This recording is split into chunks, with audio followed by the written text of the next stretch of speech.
On ne peut pas dire qu'il existe des différents types de combats, mais on peut les répartir en fonction de là où, de ce qu'on vit.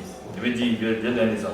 On a parlé de l'enfant au départ. L'enfant est né, mais après la naissance, il doit grandir. Après, il doit devenir mature, il doit être adulte, il doit être vieux. L'enfant, bien la personne, une personne donnée, il va chercher du travail, il va se marier. Il y a beaucoup de choses qui s'offrent à elle.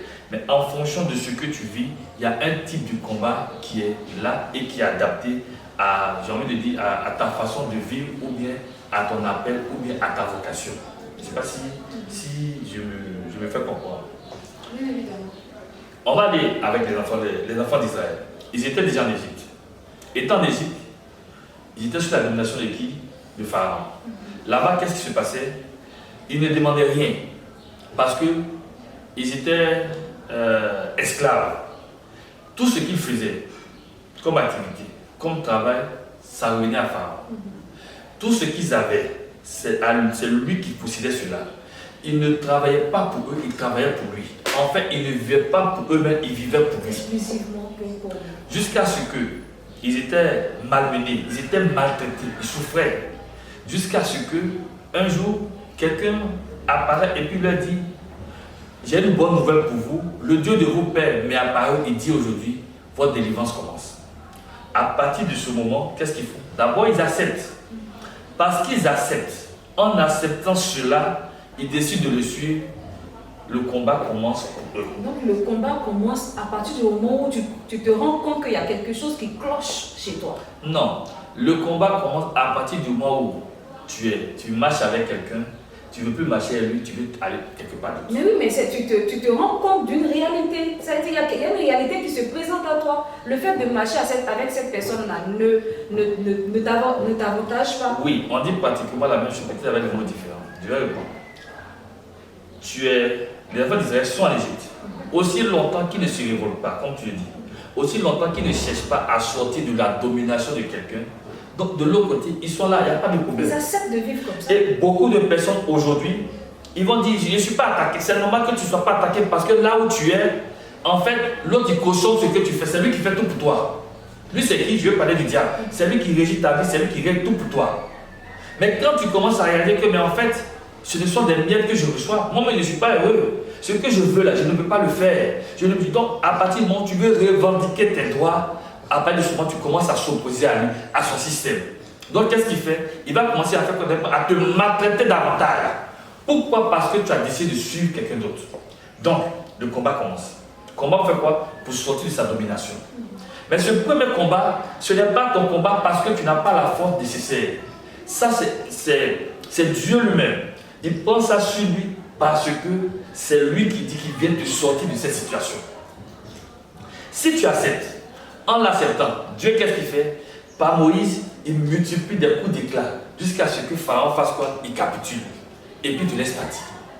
Donc, quand tu sors de ce premier type de combat, pour ne pas dire ce premier round, tu sors avec de grands biens. C'est là où il y a certains joueurs qui t'animent. Tu commences à avoir des opportunités, des portes commencent à s'ouvrir, mais ça ne dure pas. Ce n'est que le début. Pharaon fait quoi? Il va encore revenir. Ce Pharaon qui revient, il dit non, mais je ne peux pas laisser sur la partie comme ça. Il va vouloir encore revenir. En voulant revenir, il y a un deuxième type de combat en fait qui commence. Parce que tu es en train de sortir. Il va vouloir faire quoi? Te rattraper. C'est là encore où, si tu apprends maintenant à faire confiance à Dieu, qu'est-ce qu'il va faire? Dieu va sceller ta délivrance. Et tu sors. Quand tu sors, à la sortie, il y a la mer devant toi. Cette mer-là, c'est toi qui dois affronter cette mer par cette foi qui a commencé à naître dans ton cœur. Par la parole que tu as reçue, tu dois commencer à donner des autres. La mer s'ouvre et puis tu passes. Quand tu passes, il y a les Amalécites qui viennent, il y a la marche du désert. Donc en fait, il y a le second volet du combat. C'est-à-dire tu rentres dans le désert. Dans le désert, pourquoi? Parce que ce Dieu qui t'a aidé, qui t'a soutenu, il veut maintenant que tu apprennes comment tu dois marcher avec lui à sa suite. Lui maintenant, qu'est-ce qu'il va faire? Il va venir t'enseigner. Il va venir maintenant pour te dire que le plus important, c'est ta relation que tu as avec lui. Tu dois apprendre à vivre chaque jour, apprendre la fidélité. C'est là où la marque apparaît. Si tu as confiance, on te donne quelque chose le matin, cette chose c'est pour aujourd'hui. Donc utilise ça seulement pour aujourd'hui. Mais tu vas te jouer les plus malins, les plus intelligents, on te donne ça aujourd'hui, tu vas vouloir économiser. Plus tu économises, plus ça se gâte. Ce n'est pas d'abord ce temps. Il y a un temps où on doit économiser, ce n'est pas pour le moment. Quand tu sors de l'île, tu rentres dans le désert, c'est un temps où Dieu veut t'apprendre. Il veut te montrer comment est-ce que tu dois marcher. C'est là où il y a les serpents d'airain. C'est là où il y a l'eau qui est amère. Donc il y a les difficultés que tu rencontres. Mais quand toutes ces difficultés que tu rencontres, ce n'est pas les esprits qui provoquent cela. Dieu est en train de te montrer comment la vie se passe. Donc comment est-ce que tu dois t'adapter en t'appuyant sur lui. Si tu arrives à lui faire confiance, jusqu'à ce que tu arrives maintenant à l'entrée de la terre promise. À l'entrée de la terre promise, tu ne fais pas attention. D'abord, dans la mer du désert, il y a beaucoup de gens qui tombent. Donc, ils ont dit, ah non, pour faire retourner en Égypte. Ils commencent à regretter l'histoire d'Égypte. Donc, le souvenir de ces choses revient dans leur esprit. C'est-à-dire ta vie passée. Moi, mais avant, j'étais bien. Tu prends tellement ça que finalement, tu oublies que tu t'en vas, tu as un objectif final. L'objectif final, ce n'est pas le désert, ce n'est pas la sortie d'Égypte. L'objectif final, c'est quoi? C'est Canaan. Donc, d'autres commencent à sortir de là. D'autres ne comprennent plus. Et d'autres se plaignent. Oui, avant j'étais bien, quand j'étais maîtresse, avant quand il faisait ceci, avant quand il partait dans les maquis, avant quand il faisait mes coups louches par-ci par-là, oui j'avais ça, oui. Mais cette vie-là, elle est passée, c'était avant. C'est quelqu'un qui te dominait, qui t'amenait à faire des choses. Mais maintenant que tu commences une nouvelle vie, c'est Dieu qui te montre maintenant comment tu dois marcher avec lui. Il y a la marche avec le diable, il y a la marche dans le système du diable, il y a ce qu'il lui fait. Il y a les adorations, les pratiques. Là-bas, c'est courant. Quelqu'un peut faire son truc, ça peut marcher parce qu'il avait fait telle chose. Oui, mais quand tu commences à marcher avec Dieu, ça ne marche plus avec Dieu. Ce que tu as fait avant, tu laisses ça. Avec Dieu, il y a une nouvelle façon de vivre.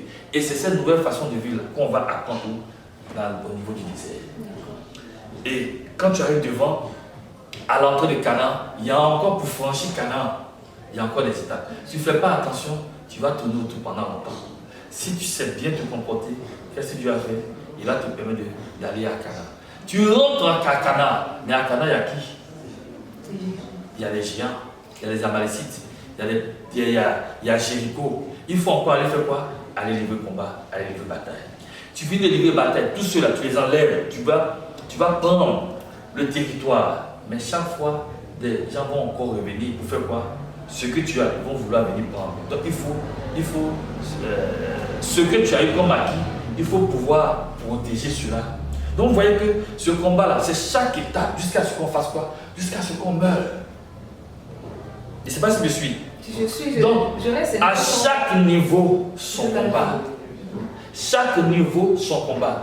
Il faut arriver à lire où on est et quel type de combat on doit mener. Parce que c'est en fonction de ça, Dieu qui nous a appelés, qui marche avec nous, la façon dont il a multiplié beaucoup de choses en Égypte, il ne va plus les multiplier dans le désert. La façon dont il a fait les choses dans le désert, il ne va pas le faire la même chose au niveau d'où?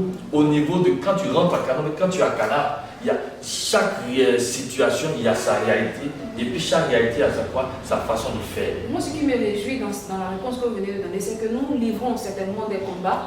C'est obligatoire vu que nous sommes toujours attaqués par le diable, mais c'est sous assistanat de Dieu. Nous ne sommes pas seuls. Dieu est toujours là. Mais la façon dont Dieu intervient est différente d'une façon ou d'une autre. Quand tu es bébé, ta maman te prend. Tous les jours un peu seulement quand tu pleures, et bien elle est là, voilà. Mais quand tu commences à grandir un peu, tu vas voir que c'est pas qu'elle n'est pas là, elle est toujours là, mais elle te dépose et puis elle a les yeux sur toi. Elle fait ses activités, mais tu es là. Il y a une certaine distance. Quand tu commences à grandir, on te laisse un peu. Tu marches, tu tombes. On te soulève, quand tu pleures, c'est pas grave. Et puis on te redépose. Quand tu commences à être un peu grand, on te laisse. Tu as l'école, quand tu as l'école, tes parents ne sont pas là-bas. Tes propres connaissances, tes propres. On peut te frapper là-bas, mais ta maman ne va pas s'aider à aller frapper la personne. Quand tu reviens à la maison, ta maman te dit non. Et puis quand tu es ok, la personne, quand tu vas, il faut te défendre. Jusqu'à ce que maintenant, après, ce ne sont plus tes parents qui ont fait les choix pour toi, c'est à toi maintenant de faire les choix. Mais toujours est-il que tes parents sont toujours là. Je veux dire que Dieu est toujours là, il nous assiste. Mais quand ça ne va pas, il sait à quel moment il faut intervenir. D'accord. Dieu, par rapport au rapport que vous venez d'émettre entre Dieu et les parents, je veux dire que les parents, en face de Dieu, ils sont dépourvus de puissance, de je ne sais quoi d'autre, que Dieu lui a. Si nous, les parents, nous n'avons pas le pouvoir d'aller nous battre contre ceux qui en veulent à la vie de nos enfants, Dieu lui a ce pouvoir-là. Pourquoi d'une bonne fois pour toutes, Dieu ne se lève pas pour combattre ce combat-là, que nous soyons libres, que nous ne soyons pas toujours appelés à combattre et à combattre et à combattre dans la vie. C'est l'erreur qu'on fait. Quand tu suis bien le combat, tu as l'impression que c'est Dieu qui fait le combat. C'est vrai, à un moment, il peut commencer quelque chose. Il ne fait que faire quoi? Nous introduire. Mais oui, ce que je veux dire, Berger, c'est vrai que Dieu il nous introduit. Au départ, vous avez dit, quand le peuple il était en Égypte, là c'était le fait, c'était le fait de Dieu lui-même, oui. Au départ, pour le début. Mais je veux dire, depuis ce départ-là, est-ce que Dieu ne peut pas prendre un décret pour dire que bon, une bonne fois pour toutes, mes enfants sont... C'est ce que j'ai dit, ça ne se passe pas comme ça. J'ai expliqué quelque chose un peu, mais il faut arriver quand même à comprendre. D'abord, le ciel. Le ciel, c'est quoi? Ça, c'est dans la Bible. Le ciel, c'est le domaine de Dieu. La terre, la Bible dit que Dieu a donné la terre aux hommes. Du coup, Dieu qui est au ciel, c'est pas qu'il n'est pas venu sur la terre, il est tout puissant, il a tout pouvoir, il peut tout faire. Mais il a mis en place certaines normes, certaines règles, certaines lois. Donc lui-même, ayant mis ces choses-là, il se soumet à ça en même temps. Ce qui est au dehors, ce qui est au ciel, n'a pas le droit de venir sur la terre. Quand tu viens sur la terre, tu fais quoi? Tu rentres dans la sphère de qui? De l'homme.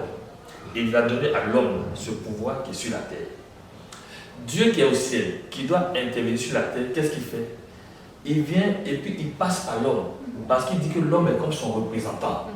Donc Dieu ne peut pas. C'est comme que toi tu es là, tu es dans un pays, et puis tu es un représentant quelque part, et puis tu dis non, on a... Non, c'est ton représentant là-bas qui doit faire quoi? Il doit en fonction des lois qui sont dans l'autre pays. Donc les lois qui sont ici, nous on est représentants de Dieu. Donc s'il y a des entités qui se lèvent contre nous, étant représentants de Dieu, Dieu compte sur nous pour pouvoir régler le problème. Mais quand ça ne va pas, qu'est-ce qu'on doit faire? Parfois tu lèves et tu entends, tel ambassadeur est reparti au pays pour consultation. Donc toi, tu vas maintenant vers Dieu, ah, il y a telle situation, comment on gère? Et lui va te dire quoi? En fait, maintenant, face à la situation, voilà ce que tu dois faire. Sinon, ce n'est pas à Dieu de gérer. Et Dieu même ne gère pas. C'est l'homme qui gère. C'est pourquoi je n'aime pas cette expression, on dit, on met ça dans la main de Dieu. En fait, quand il dit j'aime pas l'expression, c'est comme si Dieu est là et puis il fait tout le temps est là. Non. C'est l'homme qui fait. Si l'homme fait ce qu'il faut, ça se passe bien. L'homme ne fait pas ce qu'il faut, ça ne se passe pas bien. Donc c'est un peu ça. Ce qui est important pour nous d'être victorieux de ces combats-là, c'est d'avoir toujours recours à Dieu, c'est ça? Oui, il faut avoir recours à Dieu. Okay. Mais c'est nous qui menons le combat. Ok, d'accord. Sinon Dieu lui peut décider d'arrêter tout combat dans sa souveraineté. Pourquoi tu veux que Dieu arrête d'arrêter le combat? Mais c'est qu'on ne veut pas souffrir en fait. On ne veut plus souffrir. Je suis en train de te dire que la façon dont l'homme pense, il ne réfléchit pas comme ça Dieu pense. D'accord. Donc on ne va pas les dire, comme c'est comme ça, il n'a qu'à... Non. Il a défini les choses comme ça doit se passer. Il faut marcher en fonction de ce que Dieu a dit. Plus tu vas marcher en fonction de ce que Dieu a dit, tu vas voir que c'est quand même assez simple. C'est parce qu'on veut se compliquer en se disant, mais Dieu peut faire. C'est pour ça qu'on se dit, Dieu peut faire, puis on assis et puis on attend. Mais Dieu finalement il ne fait rien et puis on le regarde. Dans le combat que nous livrons tout le temps avec le diable, il y a certaines stratégies que nous devons adopter, nous, en tant qu'adversaires du diable.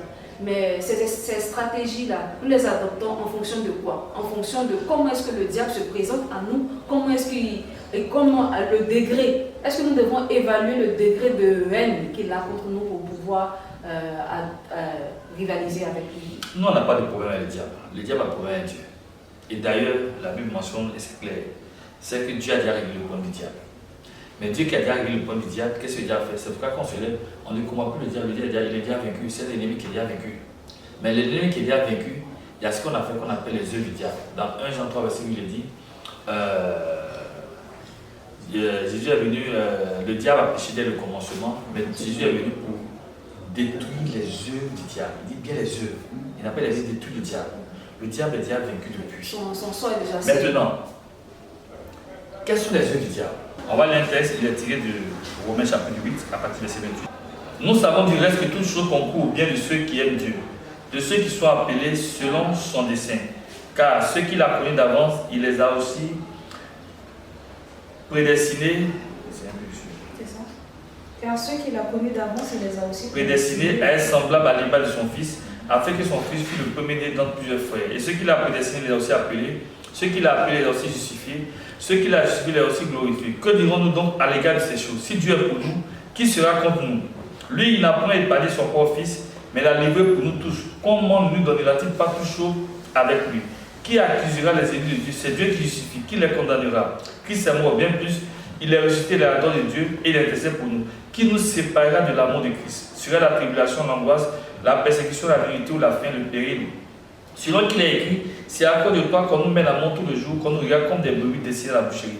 Mais dans toutes ces choses, nous sommes plus que vainqueurs par celui qui nous a aimés. Car j'ai l'assurance que ni la mort, ni la vie, ni les anges, ni les dominations, ni les choses présentes, les choses à venir, ni les puissances, ni la hauteur, la profondeur, ni aucune autre créature ne pourra nous séparer de l'amour de Dieu manifesté par notre Seigneur Jésus-Christ. Voilà ce qu'on doit résumer par ce texte. Dieu dit quoi? La Bible dit que Dieu nous a aimés. Et parce que Dieu nous a aimés, il nous a donné son Fils. Et les choses qu'on voit, le monde et tout ce qu'il y a dans le monde veut nous séparer de l'amour de Dieu. C'est quoi l'amour de Dieu? L'amour de Dieu, c'est rien d'autre que Dieu qui s'est levé et puis par amour pour nous, il nous a créé, nous a façonné en sorte que nous puissions avoir une vie bénie, une vie où nous allons être épanouis. Et Dieu a tout mis en œuvre. Quand il a créé le monde, c'est pour ça qu'il nous a créé en dernière position parce qu'il a voulu que tout soit parfait pour nous. Mais la Bible dit que c'est à cause de la jalousie du diable que l'amour est rendu. Donc, le diable fait quoi? Il vient dans le monde et puis il fait en sorte que ce qui se passe dans le monde va s'opposer à l'œuvre de Dieu. Or, Dieu veut tout mettre en œuvre pour que nous puissions être à l'aise. Être à l'aise veut dire quoi? Le combat spirituel d'abord consiste à quoi? C'est la bonne disposition intérieure pour attirer la présence de Dieu afin que par cette présence-là, nous puissions être bénis, être élevés et puis avoir ce que nous voulons. Mais le monde autour de nous, l'atmosphère où les esprits en présence font quoi? Veulent tout faire pour contrarier Dieu et faire en sorte que nous allons accuser Dieu pour dire mais depuis on est là, on ne voit rien. Donc le vrai combat, ce n'est pas à nous attaquer au diable, ce n'est pas à nous attaquer aux hommes. C'est pourquoi il est dit dans Éphésiens 6, verset 10 que on n'a pas à lutter contre le sang ni la chair, mais contre les esprits. Mais les esprits là, qu'est-ce qu'ils font exactement? Parce que les esprits, quand ils viennent nous dans notre esprit, nous dans nos pensées. Nous, par notre façon d'être, par notre façon de nous oppresser, ils viennent et puis ils mettent beaucoup de choses dans notre esprit. Et finalement, oui, le doute, la peur. Et on commence à faire quoi? On commence à ne pas être heureux, à ne pas être à l'aise. Finalement, on commence à accuser l'autre. On commence à s'en prendre à l'autre. Donc, le combat ne consiste pas à aller faire des histoires, des palabres. Ce n'est pas un combat qui est physique, mais c'est d'abord, c'est dans le spirituel que tout se passe. On va encore lire nos textes, qui est tiré de Éphésiens. Éphésiens chapitre 6. Éphésiens chapitre 6. On va le prendre à partir du verset 10 rapidement. Tu vas voir quelque chose aussi. Donc pendant qu'on prend Éphésiens chapitre 10, le texte que je l'ai dit tout à l'heure, il a dit quoi? Que à cause de l'amour de Dieu, Dieu est capable, on est capable de sortir de n'importe quel sort de combat. Ça veut dire quoi? Dieu nous a tellement aimé qu'il a donné son Fils. Si Dieu nous a donné son Fils pour que nous puissions être sauvés, comment ne nous donnera-t-il pas toutes choses? Il a sacrifié celui qu'il aimait le plus. Il a sacrifié pour nous. S'il a sacrifié pour nous, mais pourquoi pour un problème de mariage, un problème de travail, un problème de maladie, Dieu ne peut pas intervenir pour ce qui est plus dur, ce qui est plus fort, le plus grand sacrifice, il l'a déjà fait. Mais pourquoi le petit ne peut pas le faire? Dieu est en train de nous dire, je vais terminer, qu'on doute de l'amour que lui, il a pour nous. Parce qu'on doute de l'amour que lui, il a pour nous, alors on se dit que Dieu ne nous aime pas, donc les choses ne se réalisent pas pour nous. Si Dieu nous aimait depuis, on avait avoir ça, mais ça ne se passe pas comme ça. Mais comme on ne comprend pas comment se disposer, comment se préparer, c'est pourquoi le diable profite avec des choses qu'il met dans notre esprit, dans nos pensées, et puis nous fait quoi? Il nous fait dévier de la voie de Dieu, et finalement, vers la fin, on se rend compte que toutes ces choses que Dieu a préparées pour nous, on ne rend pas en possession de ça. Tout ce que vous dites est tellement intéressant, mais j'ai du mal à percevoir la stratégie que nous devons avoir. Je suis en train d'en venir par rapport à la stratégie. Okay, donc vous dites Éphésiens chapitre 6, verset 8. Verset 10. Il a dit, au reste, fortifiez-vous dans le Seigneur par sa force toute puissante. Revêtez de toutes les armes de Dieu afin de tenir ferme contre les ruses du diable. Car nous n'avons pas à lutter contre la chair et le sang, mais contre les dominations, contre les autorités, contre les princes de ce monde, contre les esprits méchants dans les lieux célestes. C'est pourquoi prenez toutes les armes de Dieu afin de résister dans le mauvais jour et de tenir ferme. Tenez donc ferme après avoir tout surmonté. Il dit quoi?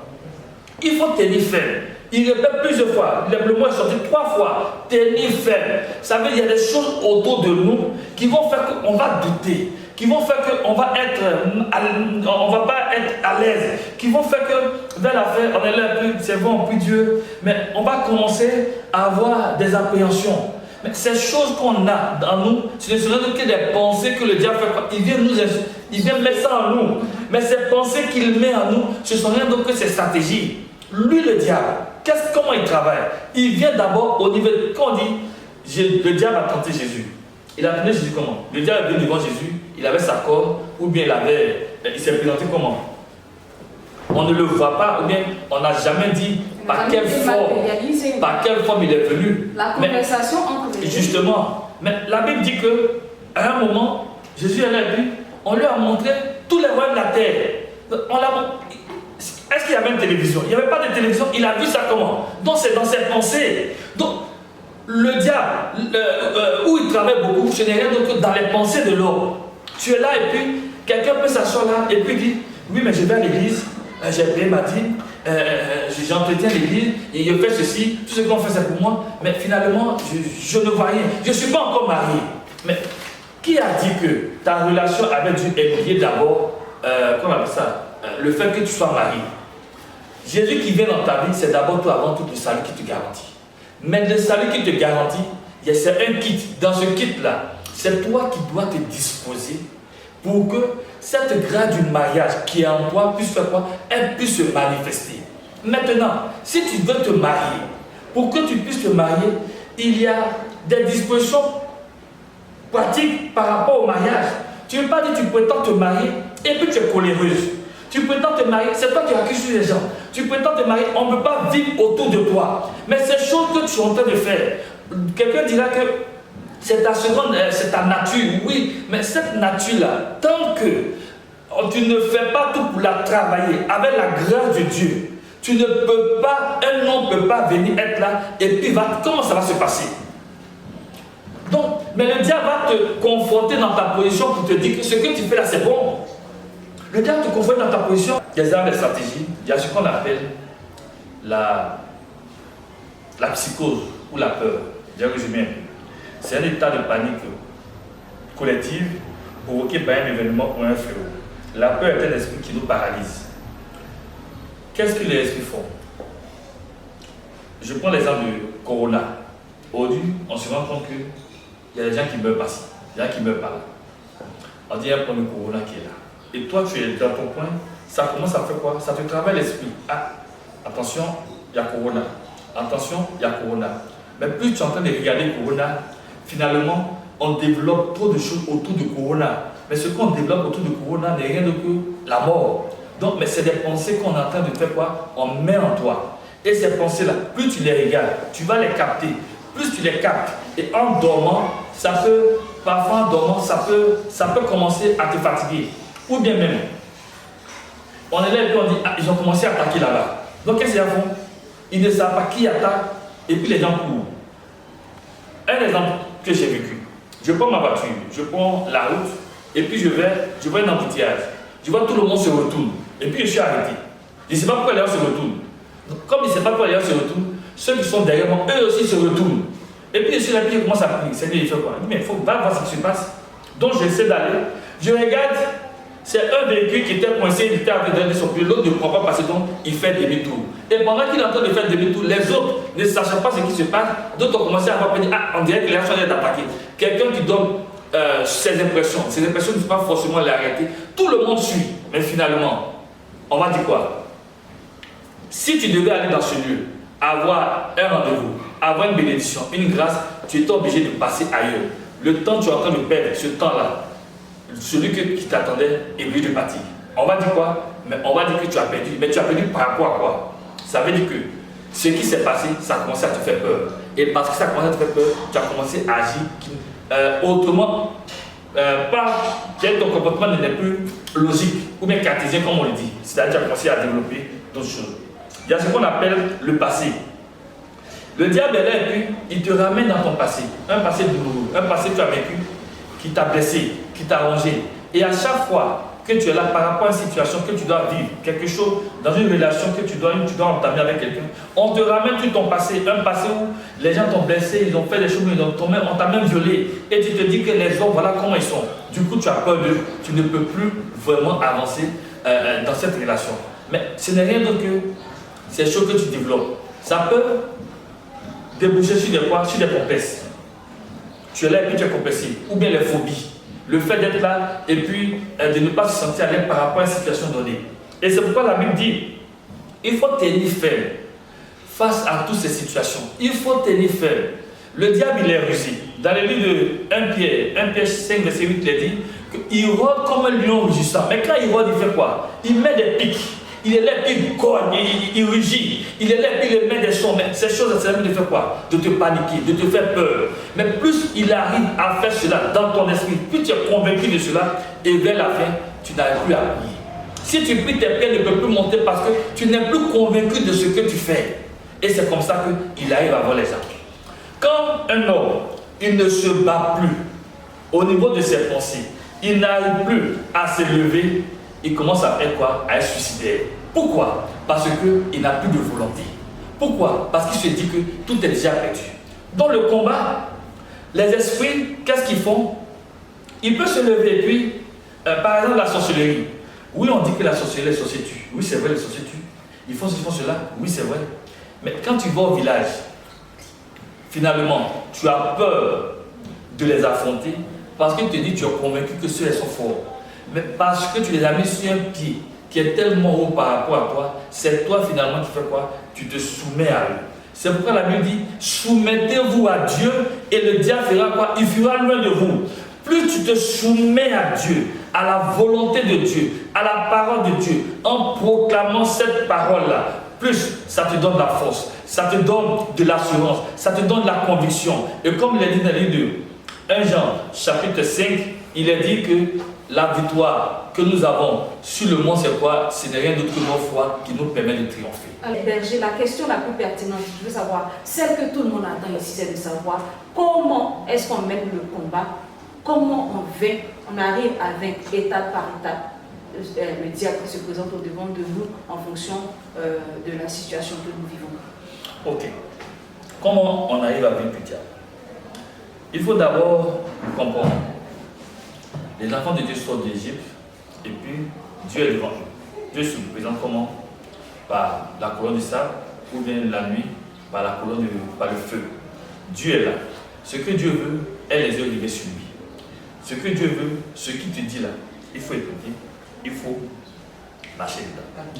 Le diable, avec Adam et Ève, quand ils sont venus, quand Ève s'est présentée devant le diable, qu'est-ce que le diable a fait? Il a fait qu'elle a commencé à douter dans un premier temps de la parole de Dieu. C'est-à-dire, ce que Dieu a dit là, elle n'était plus convaincue. N'étant plus convaincue, maintenant elle a fait quoi? Elle a écouté ce que le diable a dit, ce qu'on appelle la semence du diable. Le diable va te faire croire ce qu'il est alors qu'il n'est pas cela. C'est pourquoi on dit que c'est un menteur. Il te fait croire qu'il peut faire ça, il peut faire ça, il peut faire ça. Il y a des choses qu'il peut vraiment faire, mais vers la fin, c'est pour te détourner de notre vie. Le rôle de Dieu, c'est pour que tu puisses avoir la vie et la vie en abondance. Mais pour que tu puisses avoir cette vie-là, il faut d'abord lui dire, faire quoi l'écouter. La Bible dit quoi? Ce que la foi vient de ce qu'on entend c'est la parole de Dieu. Tu ne peux pas triompher du diable si tu n'as pas la foi. Tu ne peux pas triompher du diable si tu ne médites pas la parole de Dieu. Lorsque Jésus a été attaqué, il n'est pas allé faire autre chose. Ce qu'il a fait, c'est étudier quoi? C'est proclamer la parole de Dieu. Le diable vient, il met des choses dans son esprit, il met des pensées en lui, mais Jésus retorque par la parole. Lorsque Jésus a dit à Pierre, pour vous qui suis-je? Pierre a dit, tu es le fils du Dieu très haut. Jésus a dit quoi? Ce que tu viens de dire, ce n'est pas l'homme et la chair qui te l'a révélé, mais c'est le Saint-Esprit, c'est Dieu qui te l'a révélé. Mais Jésus a commencé à lui dire, il faut que j'aille à Jérusalem, tu dois mourir. Pierre a dit, non, il ne faudrait pas que ça t'arrive. Jésus a dit quoi à Pierre? Arrière de moi, Satan. Mais Satan, il est où ici? Mais ce que Pierre est en train de dire, ça peut mettre des mauvaises pensées dans le cœur de Jésus. Et si ces pensées-là sont entrées, ça a été sémé, ça peut commencer à faire quoi? À provoquer des choses que lui-même il ne pourra pas peut-être maîtriser. Ça peut mettre le doute dans son cœur. Comme il ne voulait pas que ça entre, qu'est-ce qu'il fait? Il met un stop, il dit arrière de moi. Quand tu es quelque part, tu marches avec des gens, il y a des pensées, il y a des paroles qui sont véhiculées, qui ne sont pas bien dès le départ, il faut mettre un stop. Il est bon même de te retirer de ça. C'est vrai que je lui dis, il faut couper sa main droite ou enlever son œil. Ça peut te faire mal, ce que tu vas arracher, bien sûr, quand tu vas te séparer. Mais au moins, ça te garantit que ces choses ne vont plus venir vers toi.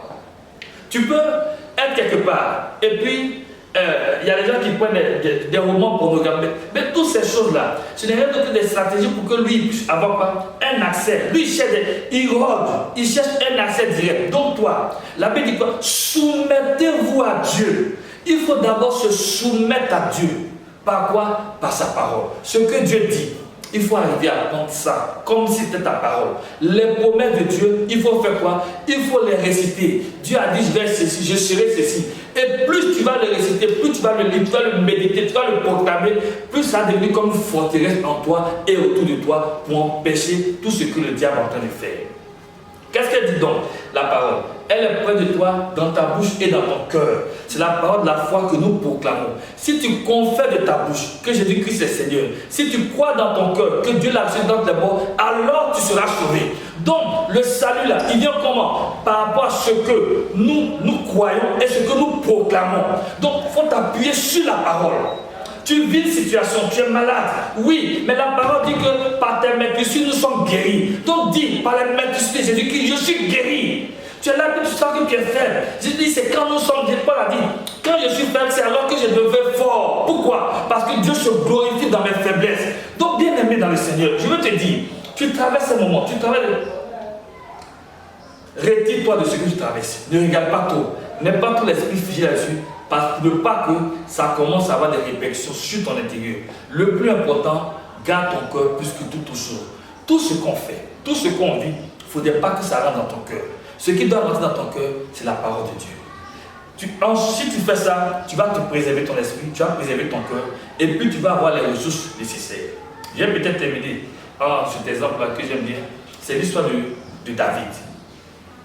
David, il marche avec certaines personnes. Et puis un jour, ils vont quelque part revenant, ils sont confrontés à une situation. C'est quoi la situation? On détruit leur ville, on ramasse leurs enfants et puis ils vont avec eux. Ils ne savent pas où les gens sont.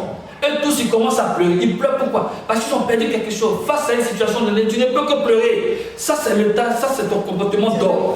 C'est le cœur, c'est ta chair, c'est normal.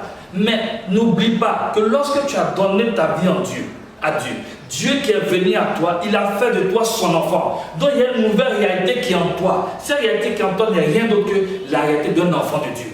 Et parce que tu es enfant de Dieu, tu as deux positions. Une position qui est terrestre et une position qui est céleste. Quand tu es sur la terre, en fonction de ce que tu vis, tu veux quelque chose, tu t'adresses à Dieu. Mais il y a des choses qui sont sur la terre que tu peux faire quand tu peux commander. Là, tu t'appuies sur ta position céleste. Et lorsque tu es dans cette position céleste, les esprits, tu peux les commander parce qu'ils sont inférieurs à toi. Tout ce qu'on vit comme difficulté, ce n'est rien d'autre que des choses terrestres. Il faut commander à ces choses. David vit une situation et puis la Bible dit quoi? Il s'appuie sur Dieu en demandant qu'est-ce que je dois faire. Dieu dit, va, tu vas rattraper et tu vas reprendre tout. La Bible dit quoi? Il s'est levé là où ces gars, ils sont partis, ils ont tout repris. Je veux te dire, on perd des situations, on perd des opportunités. Mais est-ce qu'on arrive, on prend le temps d'entrer en nous-mêmes, de revoir peut-être c'est parce qu'on a posé un acte et que le diable a profité. Mais quand c'est comme ça, demande pardon à Dieu. Et quand c'est comme ça, maintenant demande au Seigneur, c'est vrai, je suis dans cette situation, qu'est-ce que je dois faire? Il y a toujours une parole qui te sera donnée. C'est pour cela qu'il ne faut jamais se séparer de sa parole. La Bible dit de faire en tout temps et en tout lieu toutes sortes de prières. Des gens passent leur temps à ne faire que prier, ne faire la même prière. Ce n'est pas mauvais une prière, mais est-ce que la prière est adaptée? En fonction d'un cas, en fonction de ce que tu vis, il y a la prière qui va avec ce cas. Il faut chercher à savoir la prière qu'on doit faire. Mais cette prière qu'on doit faire, comment la savoir? Le Saint-Esprit, c'est pourquoi il est là. La Bible dit, le Saint-Esprit viendra et vous enseignera toutes choses. On ne sait pas comment prier, mais lui, il vient révéler les choses. Et en fonction de ce qu'il te mettra dans le cœur, il va te dire, fais telle prière. Quand tu dis, tu fais la prière et tu vois le miracle est parfait. C'est comme ça, on rentre en possession des grâces et puis on voit la victoire de Dieu se manifester. Amen, amen. Merci Berger. Nous avons été vraiment ravis de vous recevoir avec nous sur notre plateau. Nous espérons aussi nous avoir donné suffisamment d'armes, vous avoir donné suffisamment de stratégies afin de vous permettre de pouvoir venir à bout de ces attaques du diable. En tout cas, pour ce qui nous concerne, nous avons été vraiment ravis d'être à votre compagnie.